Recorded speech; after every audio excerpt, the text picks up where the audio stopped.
Anyway, Bismillahirrahmanirrahim. So we're starting with the very first question. It's an easy one. So yeah, it's a May June 2008 paper 4. तो हम शुरुआत यहाँ से करेंगे, फिर ये है कि डिफिकल्ट क्वेश्चन की तरफ जाएंगे. सबसे पहले बोलते हैं the tube closed at one end has a uniform area of cross section and the tube contains some sand so that the tube floats upright in a liquid. When the tube is at rest, the depth d of immersion of the base of the tube is 16 centimeters. D की value दे दी गई है 16 centimeters. The tube is displaced vertically and then released. उसको vertical displacement दी गई, उसके बाद release कर दिया गया. The variation with time t of the depth of the base of the tube is shown in figure 3.2.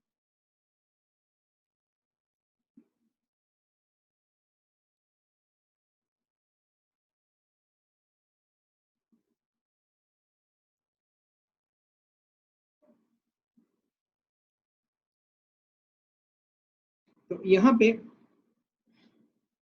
ये आपके पास था, ये ग्राफ बना हुआ है ना, तो आपके पास 16 मीन पोजीशन है, 16 से ऊपर और 16 से नीचे की पोजीशंस आपको दिखाई जा रही हैं. 15.5 और लाजमी बात है 16.5, यहाँ से लेके यहाँ तक की मूवमेंट हुई है आपके पास. टाइम पीरियड वगैरह भी यहाँ पे आपको नजर आ रहा होगा, जो आप डिटरमिन कर सकते हो, लेकिन अभी तो खैर हमारा वो पर्पस नहीं है. देखते पूछा क्या गया. सबसे पहले बोला जाता है determine the amplitude of oscillation.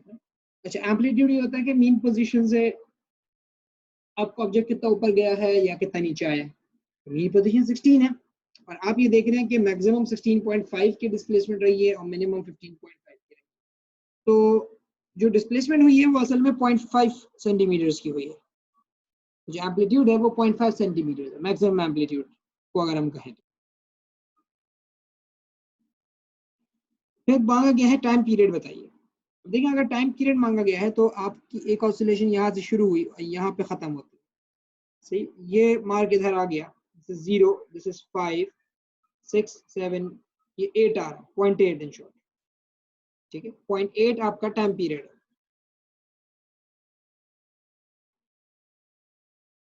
तो आपने यहाँ पे टाइम पीरियड भी डिटरमिन कर लिया.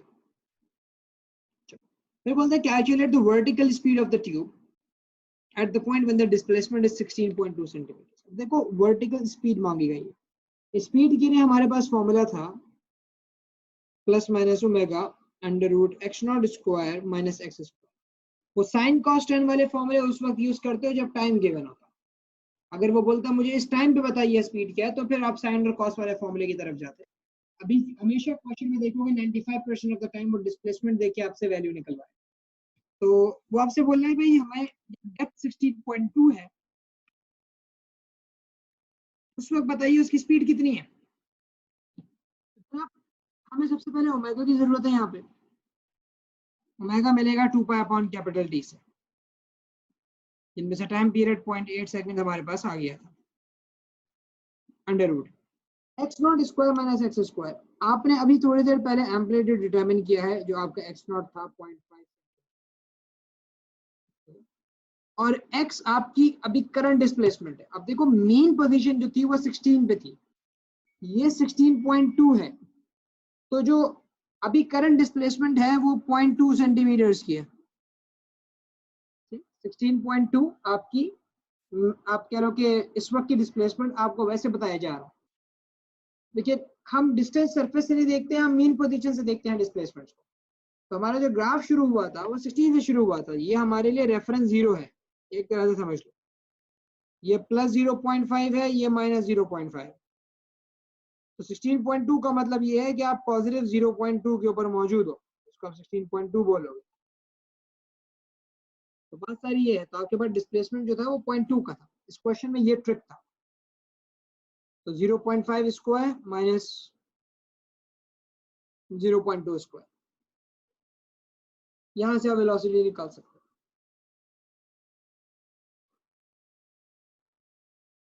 कैलकुलेट कर लो आप लोग भी, बताओ क्या आंसर आ रहा है.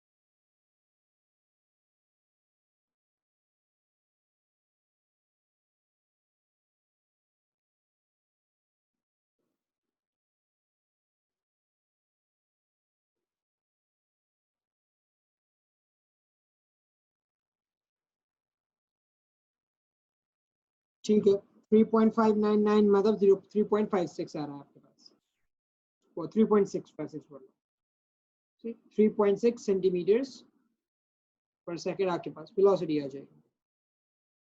ये भी हमने यहाँ पे लिख दिया। फिर वो बोलता है after state one other depth d when the speed will be equal to that calculated in one। एक और डेप्थ बताइए।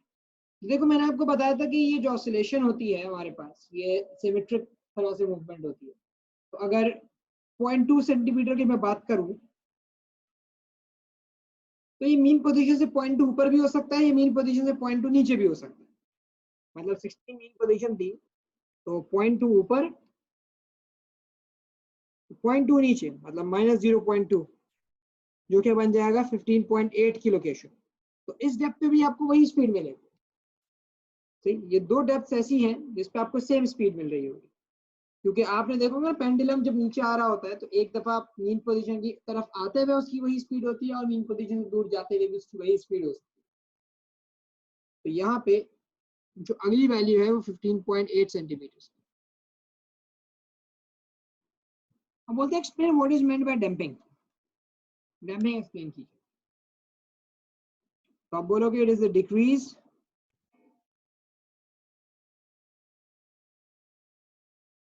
in the amplitude of vibration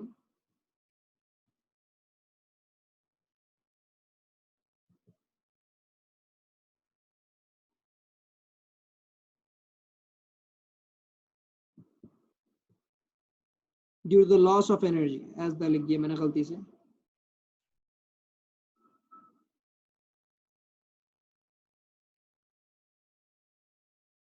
due to loss of energy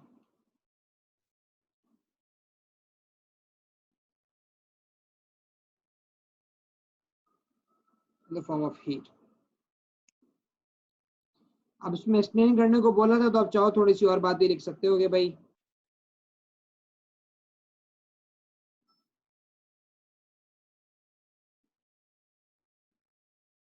it is because of the friction between the oscillating body and the medium।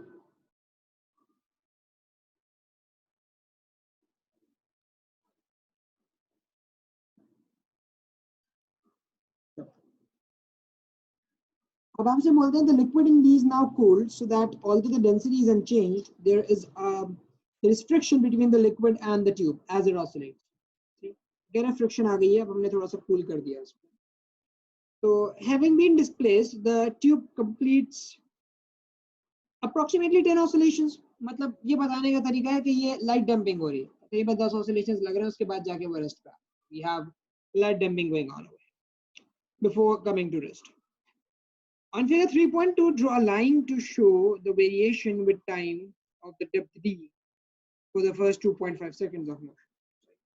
यानी आपको यहाँ पे एक sine curve जो है वो ड्रॉ करना है कि भाई किस तरह से डेप्थ 2.5 सेकंड्स तक कम होती जा रही है। तो देखो डेंसिटी सेम है तो टाइम पीरियड वगैरह में कोई फर्क नहीं आएगा। मामला ये होगा कि जो ग्राफ है वो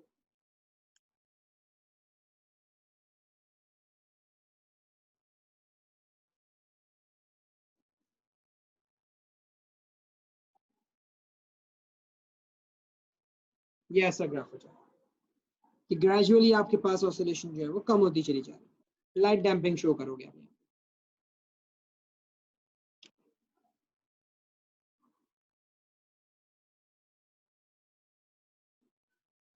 यहाँ तक कोई problem?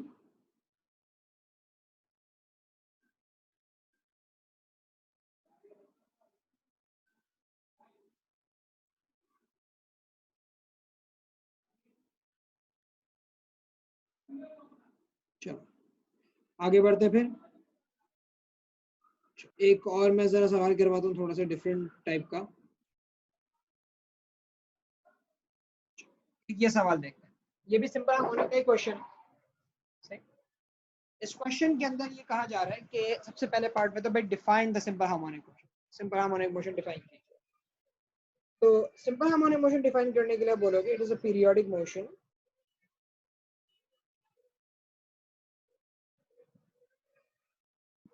in which acceleration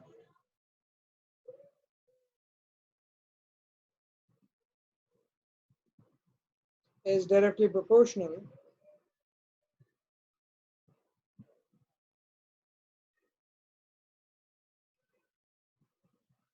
to negative of displacement.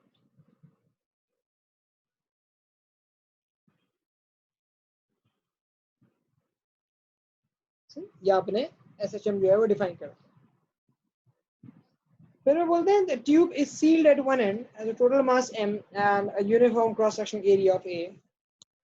So the tube floats upright in a liquid of density rho with length L submerged as shown in figure 3.18.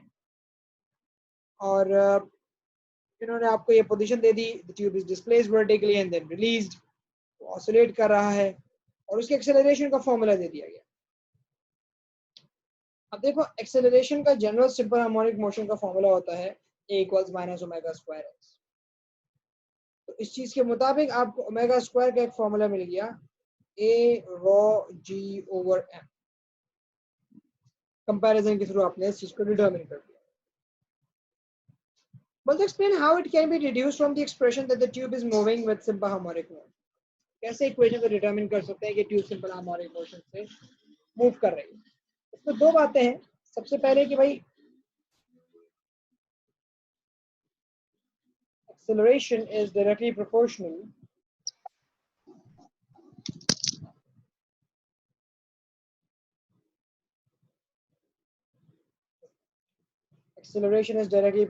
to displacement। एक बात यह है।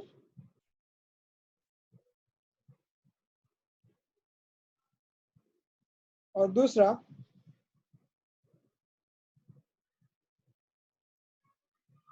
the direction of a and x is opposite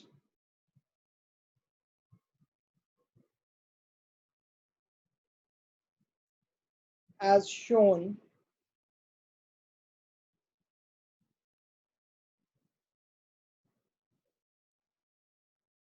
by the negative sign। इसे negative sign से आपको नजर आ रहा है। फिर वो बोलते the tube has an area this, density this, frequency of oscillation जो है वो दे दी और आपसे मास निकलवाया जा रहा है।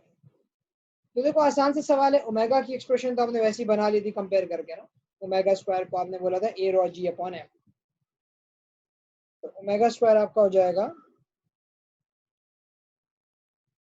a rho g over m। Omega की जगह हम लिखेंगे 2 पाई f।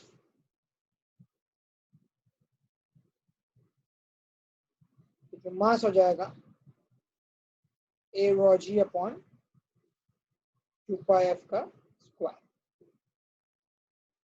एरिया उसने आपको दे दिया था 4.5 सेंटीमीटर स्क्वायर। इसको मीटर में,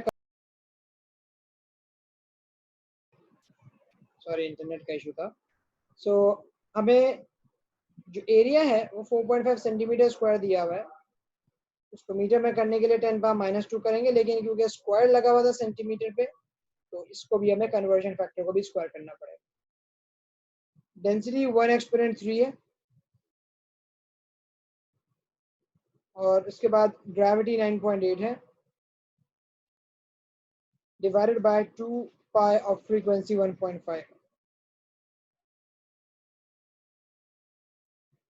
तो यहाँ से आपको मास भी मिल जाएगा, इसमें कोई इतने मसले की बात नहीं।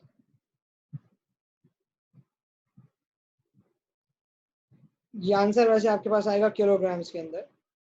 तो जो मांग रहा है वो ग्राम्स में आंसर मांग रहा है, तो थोड़ी सी कन्वर्जन आपको करनी पड़ेगी उसमें।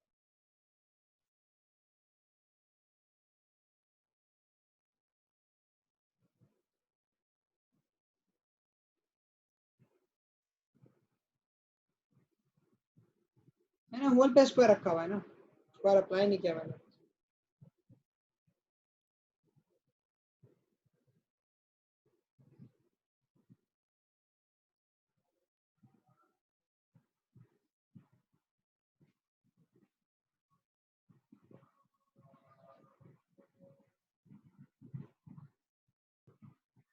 जीरो 0.05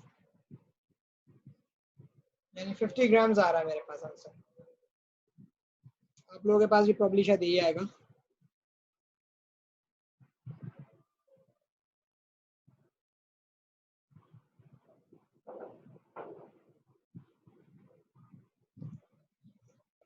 अब मैं ज़रा कुछ डिफरेंट सवालात करवाता हूँ। 0.05 आएगा, मैं देख लूँ मैंने तो कोई गड़बड़ नहीं कर दी। 0.05 आना चाहिए मनाल।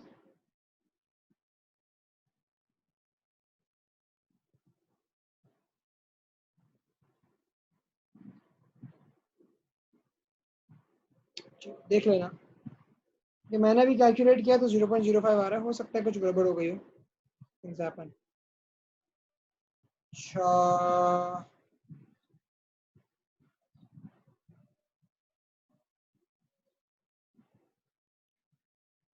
ऐसे एक सवाल था, कहाँ गया?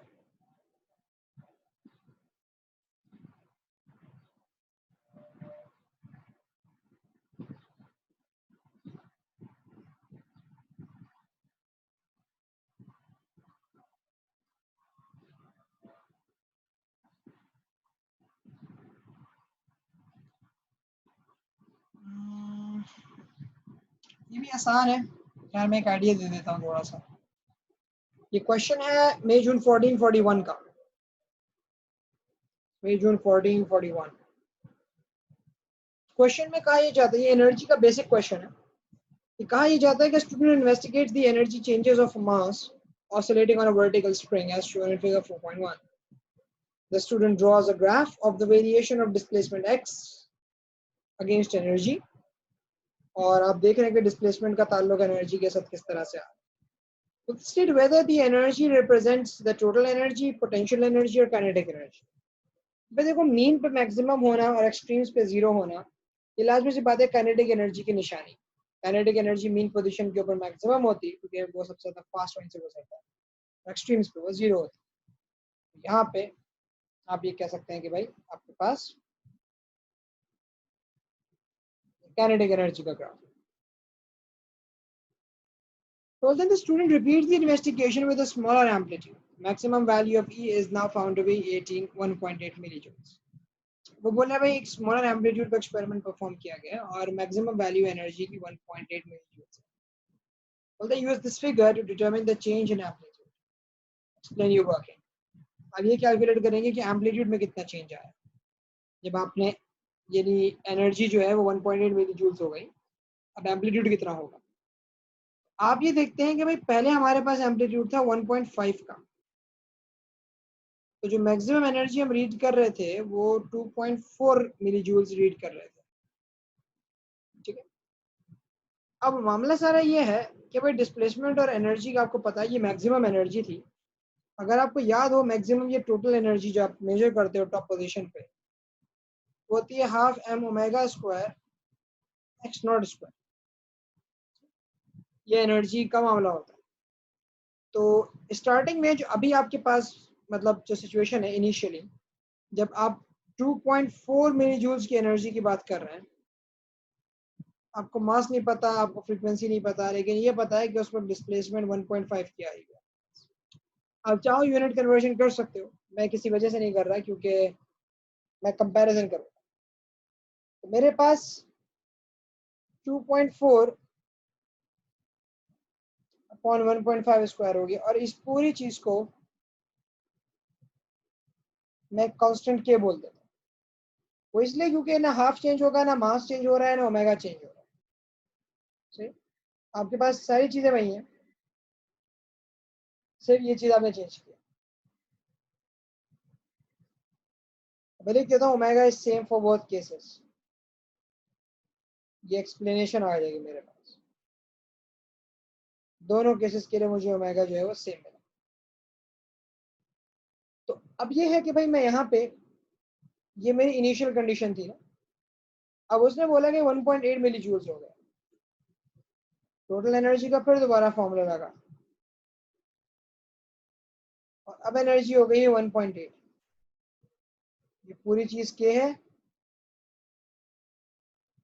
और मुझे डिस्प्लेसमेंट चाहिए, मतलब एम्पलीट्यूड एक्स नॉट स्क्वायर मुझे चाहिए। तो जनाब ये 1.8 हो गया, के की वैल्यू 2.4 अपॉन 1.5 का स्क्वायर हो गई और ये एक्स नॉट स्क्वायर। यहाँ से आप एक्स नॉट की वैल्यू निकाल सकते हो कि अब आपका एम्पलीट्यूड कितना हो चुका है।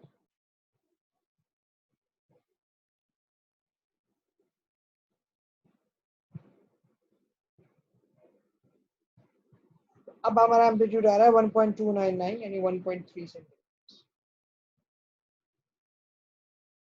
पहले 1.5 सेंटीमीटर से ग्राफ बना था, 1.3 सेंटीमीटर से ग्राफ। इस कैलकुलेशन में कोई मसला है?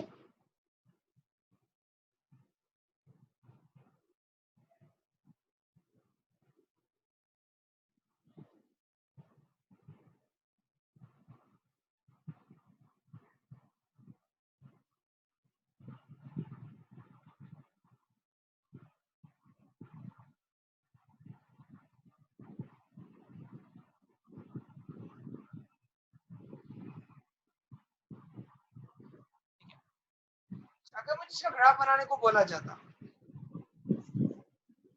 ये 1.8 यहाँ तक आता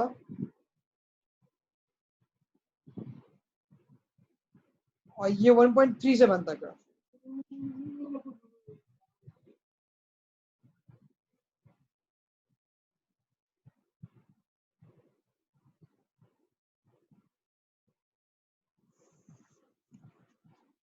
ये ग्राफ ऐसा बनता,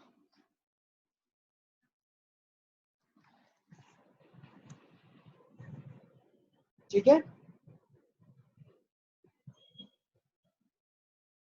अब जरा मुश्किल सवालों पे चलते हैं।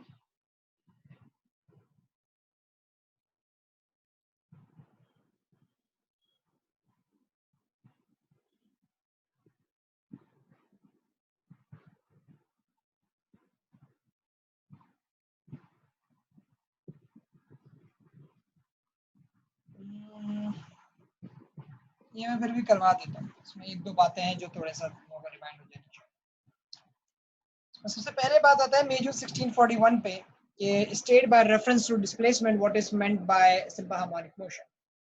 एसएचएम क्या होता है, तो अभी हम बात कर चुके हैं, सारी चीजें हमने बता दी है। यहाँ से शुरू करते हैं। वो बोलते हैं mass is undergoing oscillations in a vertical plane and the variation with displacement x of the acceleration of the mass is as shown. So, acceleration displacement का ग्राफ। अब अगर आपको याद हो तो हमने acceleration equals minus omega square x के बारे में पढ़ा था कि इसका ग्राफ बनता है एक्सेलरेशन और डिस्प्लेसमेंट का, तो वो नेगेटिव से पॉजिटिव आती हुई एक स्ट्रेट लाइन बनती है। अब ये स्ट्रेट लाइन नहीं है, ये बेंडेड है। बोलते हैं state two reasons why the motion of the mass is not SHM. इस ग्राफ को देख के कैसे लग रहा है कि एसएचएम नहीं है? सबसे पहली बात, it is not a straight line. सबसे पहली बात आप लिखो, it's not a straight line. So A and X are not directly proportional.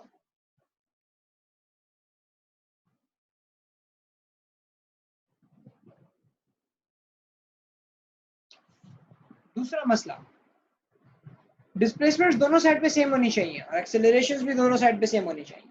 यानी अगर ये पेंडुलम का होता तो पेंडुलम के मामले में ऐसा होता कि भाई वो राइट साइड पे थोड़ा ऊपर जा रहा है, लेफ्ट साइड पे यहाँ तक पहुंच रहा है और ये इसकी मेन पोजीशन है। ऐसा कैसे हो सकता है कि लेफ्ट साइड पे इतना ऊपर तक चला जाए, राइट साइड पे सिर्फ थोड़ा सा ऊपर जाए? तो गलत है, पॉसिबल नहीं है। तो यहाँ पे ये पता चल रहा है कि आप यहाँ पे इधर इतनी डिस्प्लेसमेंट तक आए हो और इधर जो है आप इतनी ज्यादा डिस्प्लेसमेंट तक आ चुके हो।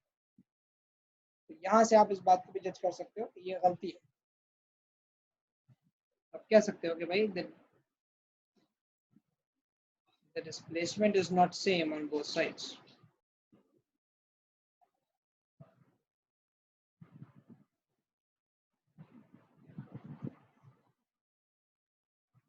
Both sides of graph.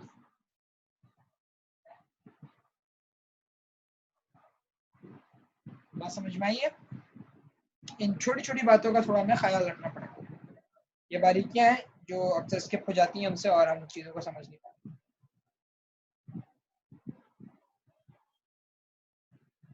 अब वो बोलते हैं तो block board is floating in a liquid और आपके पास ये डिस्प्लेसमेंट टाइम ग्राफ्स का बना के दिया हुआ है। सही है, डैम्पिंग नजर आ रही है हम लोगों को और लाइट डैम्पिंग नजर आ रही है। लाइट डैम्पिंग का अंदाजा इस तरह से है कि भाई एम्पलीट्यूड ग्रेजुअली रिड्यूस हो रहा है, टाइम पीरियड में कोई फर्क नहीं है। एंगुलर फ्रीक्वेंसी वो मांग लेते हैं आपसे, तो मैं एंगुलर फ्रीक्वेंसी के लिए आपको रास्ता बता देता हूँ। ओमेगा आपके पास 2 पाई अपॉन कैपिटल टी से आ जाएगा। आप टाइम पीरियड आराम से निकाल सकते हैं, 0.8 सेकेंड्स आपका टाइम पीरियड है from one trough to the other trough. तो यहाँ से ओमेगा मिल जाएगा। अगले पार्ट में हमसे बोलते हैं maximum vertical acceleration of the block. Maximum vertical acceleration of the block को आपको जज करना है। देखिए एक्सेलरेशन का जो बेसिक फॉर्मूला है माइनस ओमेगा स्क्वायर एक्स। तो अगर आपको मैक्स एक्सेलरेशन चाहिए तो मैक्स डिस्प्लेसमेंट यूज कीजिए। मतलब ए नॉट जो है वो minus omega square x not के बराबर है। ओमेगा 2 पाई अपॉन 0.8 है और एक्स नॉट जो है हमारे पास वो है 1.5 सेंटीमीटर। इससे ज्यादा डिस्प्लेसमेंट नहीं, और आगे तो और कम होती जा रही है।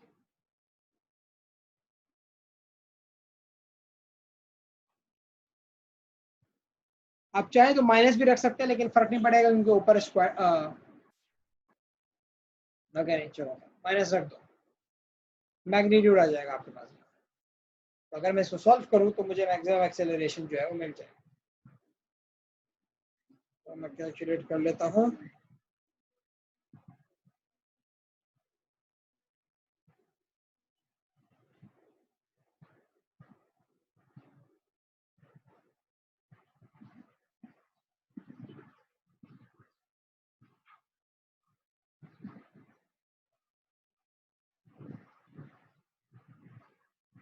Zero point 93। अच्छा, तो 925 आ रहा है, लेकिन 0.93 मीटर पर सेकंड स्क्वायर आपकी मैक्सिमम एक्सेलरेशन।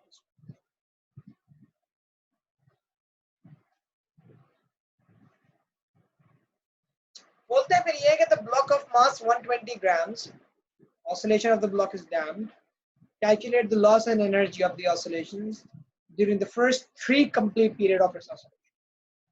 पहले 3 complete period of oscillation। देखिए यहां से लेके यहां तक ये एक हुआ पीरियड, यहां से यहां तक दूसरा पीरियड हो गया और ये आपका तीसरा पीरियड। और इस वक्त जो आपके पास डिस्प्लेसमेंट मौजूद है वो -0.9 सेंटीमीटर की मौजूद है। इस पर -0.9 सेंटीमीटर की जो है वो डिस्प्लेसमेंट हमारे पास एग्जिस्ट कर रही है। तो हमने शुरू किया था -1.5 से, पहुंच चुके हैं -0.9 के। और लॉस इन एनर्जी चाहिए, तो हमें पता है कि एक ऑसिलेटिंग बॉडी की जो टोटल एनर्जी कंटेंट है उसका formula half M omega square x not square होता है। तो change in energy, energy loss निकालने के लिए फाइनल माइनस इनिशियल करूंगा। Half M omega square x not square final minus half M omega square x not square initial. तो यहाँ पे half M omega square common, final मेरे पास जो थी -0.9 थी डिस्प्लेसमेंट, इनिशियल मेरे पास -1.5 थी। तो मास 120 ग्राम्स है तो 0.12 हो जाएगा। ये मेगा की वैल्यू 2 पाई अपॉन 0.8 से निकाली जा सकती है। ये हो जाएगा -0.9 स्क्वायर माइनस -1.5। इधर से आप एनर्जी लॉस डिटरमाइन कर सकते हैं, भाई इस प्रोसेस के दौरान हमारी कितनी एनर्जी जाया हो, डैम्पिंग की वजह से कितनी एनर्जी लूज हो, ये चीज आप यहाँ से मालूम कर सकते हैं।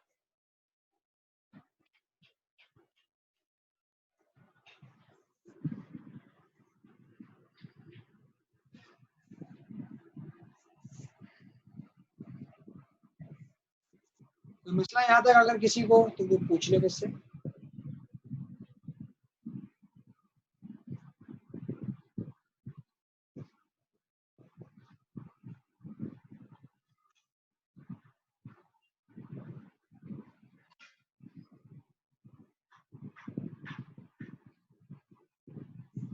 ठीक है,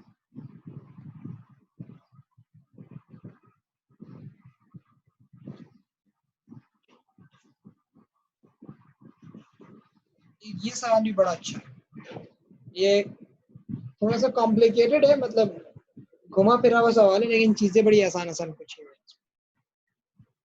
ये एयर मैं आपको बता देता हूँ, एयर है अक्टूबर नवंबर 8 पेपर 4, अक्टूबर नवंबर 8 पेपर 4 का सवाल है। और क्वेश्चन ये कहता है कि a needle of a sewing machine is made to oscillate vertically through a total distance of 22 millimeters. मतलब जो ये कह लो कि क्रेस्ट से ट्रफ पूरी मूवमेंट जो है 22 की है, तो उसका ग्राफ अगर बनता तो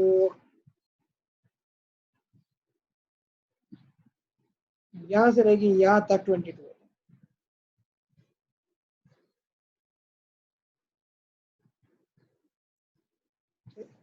तो जो मीन पोजीशन से फासला हो गया इसका वो 11 हो गया।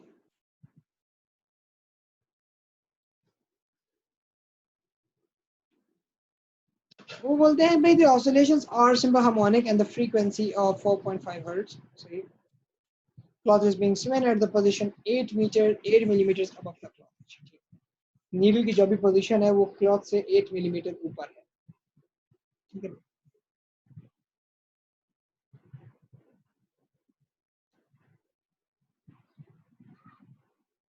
State what is meant bye SHM, बता देंगे आप। Displacement y of the point of the needle may be represented by the equation y equals a cos omega t, cos का function. Displacement suggest the position of the point of the needle when time is 0। जब time 0 है तो बताइए needle की position कहाँ होगी। अब देखो जो cos का फंक्शन होता है वो मैक्सिमम से स्टार्ट होता है। नीडल अभी क्लॉथ से तो 8 मिलीमीटर ऊपर है, ठीक। तो आपका ग्राफ जब आपका टाइम शुरू हो रहा है तो या तो आप ये बोल दो कि भाई it's 8 millimetre above the cloth,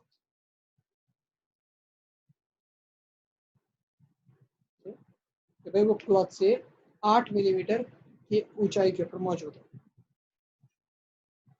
और आपसे भी बोला जाता है कि ये बताइए ए और ओमेगा की वैल्यूज। तो ए तो एम्पलीट्यूड होता है, जो कॉस फंक्शन से पहले कोएफिशिएंट लगा हुआ होता है वो एम्पलीट्यूड होता है। मतलब अगर मैं ये y equals a cos omega T लिखूं तो ये ए एम्पलीट्यूड है, यानी मैक्सिमम डिस्प्लेसमेंट क्या है भाई जनाब, ये चीज यहाँ मांगी जा रही है।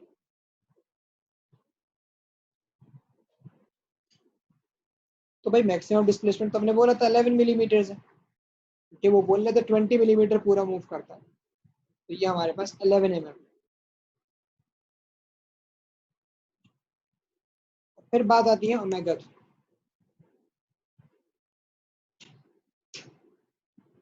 Omega y equals a cos omega T आपके पास जो है ओमेगा की वैल्यू निकालनी है। ओमेगा का जो फॉर्मूला है वो 2 पाई एफ होता है या 2 पाई अपॉन कैपिटल टी होता है। तो फ्रीक्वेंसी हमारे पास मौजूद थी तो मैं 2 पाई एफ लगा दूंगा।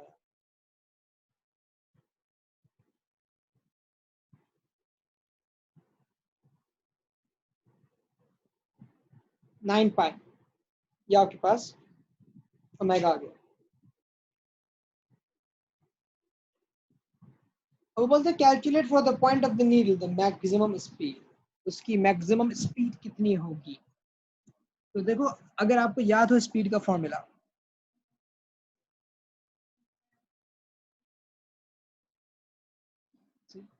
Plus minus omega under root x not square minus x square. Maximum speed उस वक्त होती है जब डिस्प्लेसमेंट 0 हो, डिस्प्लेसमेंट 0। ओमेगा आपने 9 पाई निकाल लिया था और एक्स नॉट आ जाएगा क्योंकि अंडर रूट से स्क्वायर कैंसिल हो जाएगा। एक्स नॉट 11 है, हम 11 मिलीमीटर, वो जो 8 है ना वो थोड़ा कंफ्यूज करने के लिए दिया गया। आप ये देखेंगे मीन पोजीशन से आपकी जो मैक्सिमम हाइट है वो कितनी अच्छी है, 11 mm, 11 एक्सपोनेंट माइनस 3 या तो वेलोसिटी है।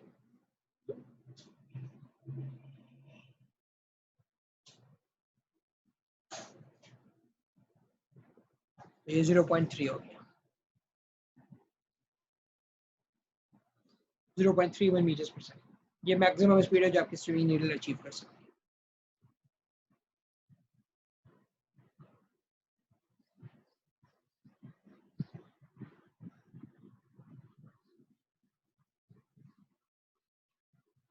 लास्ट पार्ट बोलता है ये कि it's speed as it moves downward through the cloth.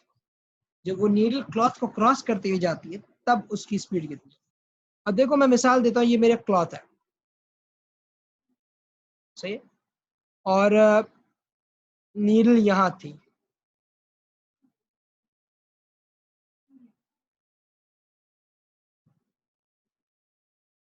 Needle यहाँ थी आपके पास, ये है मीन पोजीशन।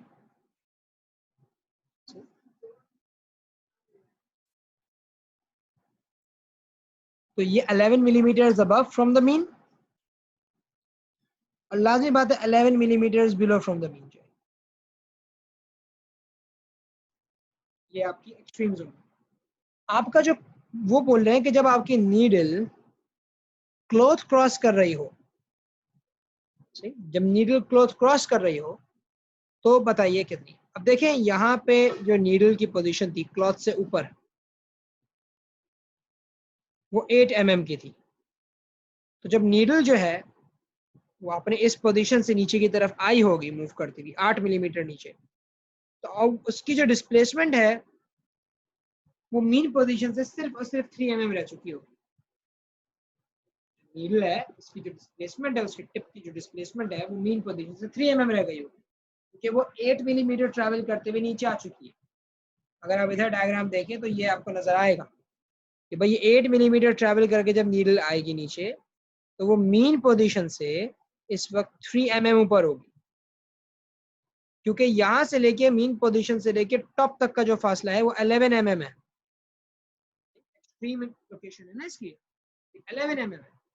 तो वो इस तरह से आपके पास मूव कर रही होगी। तो अभी जब वो क्लॉथ को क्रॉस करेगी तो उसकी डिस्प्लेसमेंट 3 मिलीमीटर है। तो मैं यहाँ क्या करूंगा, मैं यहाँ पे 3 mm रख देता हूँ। स्पीड का जो फॉर्मूला हो जाएगा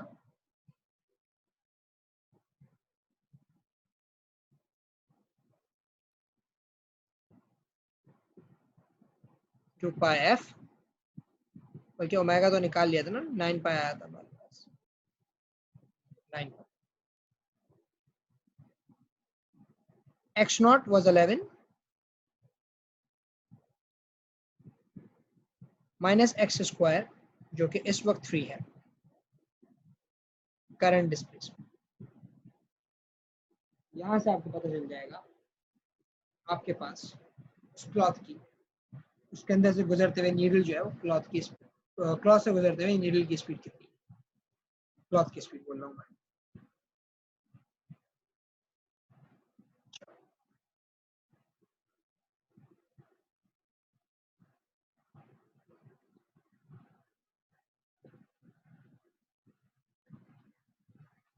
ये हो जाएगा 0.299 यानी 0.3 मीटर पर सेकंड।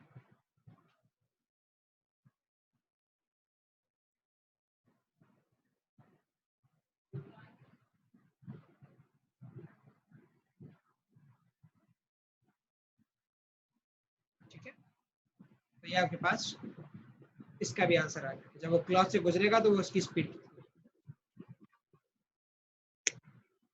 यहाँ तो कोई मसला।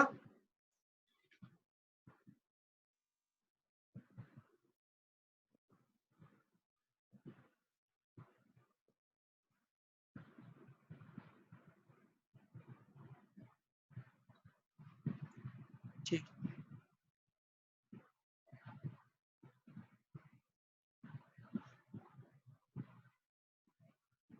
हाँ मनाल, ये जो है ना ये मेरे साथ भी होता था जब मैं अपने A2 में था।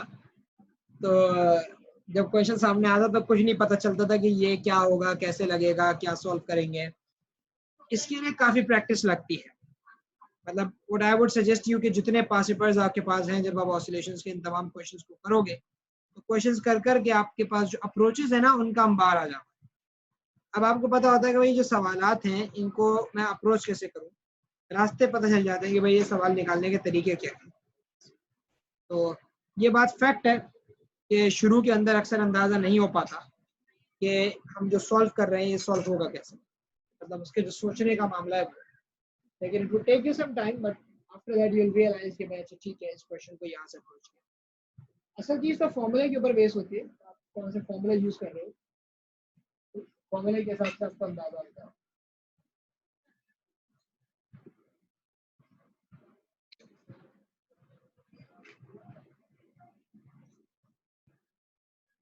रजी ने एक बात बोली थी कि सर वो टाइम पीरियड का एक formula 2 pi under root L upon g आप जरा डिराइव करवा दें,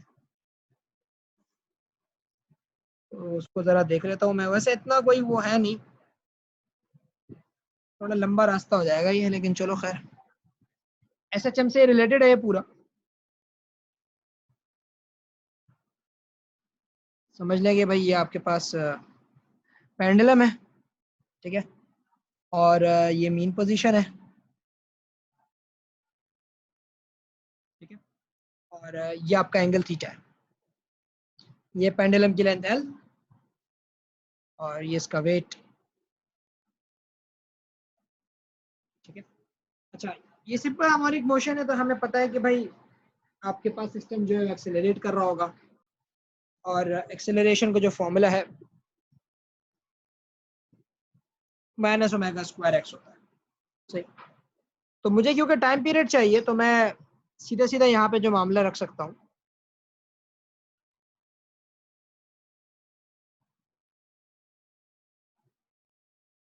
टू पाई अपॉन टी का होल स्क्वायर, यहाँ पे जा सकते हैं। तो जनाब यहाँ पे एक चीज जो आपको यहाँ पे नजर आ रही है कि भाई ये a equals minus 2 pi under root T, ये आपके पास सिचुएशन सारी चल रही है। अब मामला ये है कि भाई एक्सेलरेशन रखनी है और टाइम पीरियड का फंक्शन बनाना है। तो भाई टाइम पीरियड का फंक्शन बनाने के लिए, जैसे अगर आप ओमेगा से उसको कंपेयर करें, ये बल्कि मैं तुमको इसको दूसरे रूट से ले आऊँ तो वो ज़्यादा आसान हो जाएगा, ये थोड़ा सा कंफ्यूज कर देगा।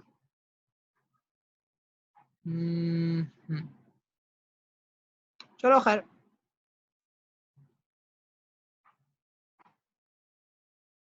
वैसे तो ये पोजीशन बन रही है ना अभी, अगर इसको इस तरह से देखो, time period equals to 2 pi under root minus x upon, अभी तो ये इक्वेशन बनती है जब तुम इसको ओमेगा के अंदर वैल्यू रखते हो। अब मामला ये है कि आपके पास सिस्टम जो है वो एक्सेलरेट कर रहा है, एक्सेलरेशन जो है वो टुवर्ड्स द मीन पोजीशन होती है, एक्सेलरेशन जो है वो टुवर्ड्स द मीन पोजीशन होती है आपके पास, नेगेटिव है। तो इस वक्त जो आप सिचुएशन देखेंगे, लाजमी सी बात है, ये टेंशन फोर्स, जो भी फोर्स होगी वो इस तरफ एक्ट कर रही होगी, तो जो एक्सेलरेशन होगी वो भी इसी डायरेक्शन के अंदर एक्ट कर रहा होगा, सही? आपकी एक्सेलरेशन की डायरेक्शन भी और ये करंटली आपकी डिस्प्लेसमेंट है माइनस एक्स। तो अगर आप गौर करें, ये लेंथ है, ये थीटा है, तो जो आपकी डिस्प्लेसमेंट है एक्स, अगर मैं उसको इन टर्म्स ऑफ लेंथ निकालना चाहूँ, तो इन टर्म्स ऑफ लेंथ निकालने के लिए मैं यहाँ पे साइन का फंक्शन इस्तेमाल कर सकता हूँ। क्या आवाज नहीं आई क्या मेरी? मैं ये कह रहा हूँ रजी साहब कि करना चाहूँ, इन टर्म्स ऑफ लेंथ अपना फंक्शन बनाना चाहूँ, तो मुझे लाजमी सी बात है कि यहाँ पे लेंथ की टर्म्स के लिए इस ट्राइंगल को सॉल्व करना पड़ेगा जो मैंने छोटा सा बनाया है, सही है ना? अगर इसको चलो मैं बड़ा कर देता हूँ, इस ट्राइंगल को मुझे सॉल्व करना पड़ेगा, तो ये x जो है ये साइन से रिलेट हो जाएगा, sine theta equals to perpendicular upon hypotenuse, तो जो x है वो l sin थीटा हो जाएगा, और चूंकि नेगेटिव डिस्प्लेसमेंट है, सही, the displacement is currently negative, तो मैं इसको माइनस एक्स भी बोल सकता हूँ डायरेक्शन के लिहाज से बात करें। तो यहाँ पे ये हो जाएगा l sin theta upon a। बात सारी है कि भाई एक्सेलरेशन ए का क्या करें भाई, ग्रेविटेशनल एक्सेलरेशन लानी है आपको यहाँ पे। ग्रेविटेशनल एक्सेलरेशन के बगैर तो आपका सिस्टम ऑसिलेट ही नहीं कर सकता, मतलब भी तो है ना। तो ग्रेविटेशनल एक्सेलरेशन के लिए सही है, आप अब यहाँ पे रिप्लेसमेंट करेंगे ए की, कि भाई एक्सेलरेशन की जगह क्या रखा जाए।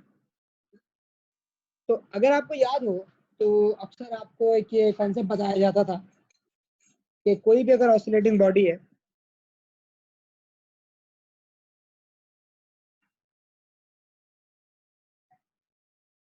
इसका वेट यहाँ एक्ट कर रहा है और वो स्विंग करती है, तो स्विंग करने की वजह से अगर ये थीटा है, ये भी थीटा है आपके पास, तो मैं ये कह सकता हूँ अगर इतने पोर्शन को मैं इनलार्ज करके बढ़ाऊं,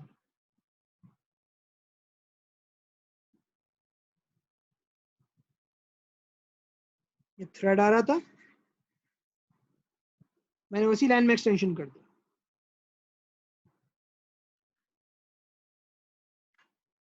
तो ये थीटा, ये डब्ल्यू कॉस थीटा और ये डब्ल्यू साइन थीटा, मतलब सिस्टम को जो एक्सेलरेट कराने वाली चीज है वो डब्ल्यू साइन थीटा है, आसान जबान में बोलो, ठीक? और सिस्टम को जो एक्सेलरेट कराने वाली चीज है, मीन पोजीशन की तरफ लेके जाने वाली जो चीज है वो डब्ल्यू साइन थीटा।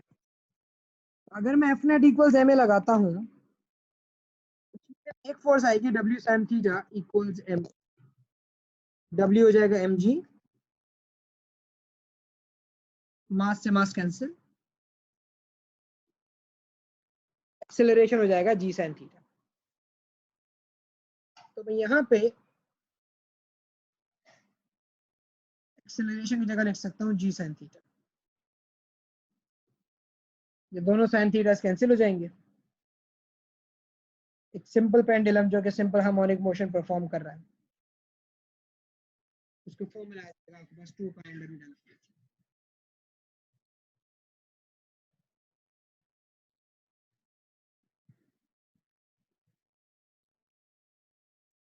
ये आपके पास एक रास्ता है जो आप इसको प्रूफ कर सकते हैं, अभी पूछता नहीं वो ऐसे प्रूफ करने के लिए तो परेशान होने की जरूरत नहीं है, लेकिन पूछा था एक हमारे रजीज स्टूडेंट ने, तो चलो ठीक है उसका एक आइडिया दे देता हूँ कि भाई ये कैसे सोल्व।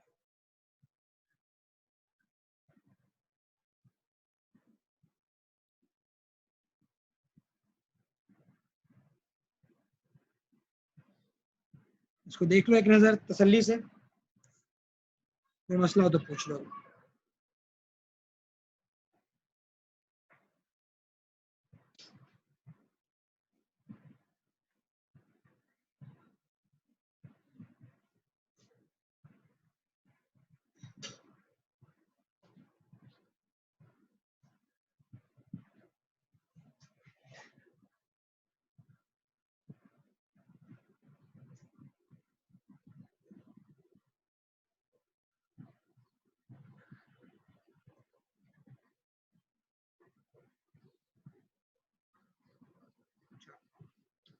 अगर नहीं मसला तो फिर यहीं तक रखते हैं आज का लेसन, इसको और क्वेश्चन अटेम्प्ट करने की कोशिश करना, जहाँ मसले हों व्हाट्सएप जिंदाबाद। अगली क्लास अब इंशाल्लाह हमारी नेक्स्ट से नेक्स्ट वीक होगी, सही है, क्योंकि सैटरडे को तो बकरीद है इंशाल्लाह। फिर ये है का एक कोशिश करना कि इस टाइम में कुछ क्वेश्चंस वगैरह करके इसको वाइंड अप कर दो, ताकि उसके बाद फिर ये है कि हम थर्मल फिजिक्स की तरफ मूव करें। ठीक है भाई, ख्याल रखिएगा आप लोग अपना, और एडवांस में ही दोबारा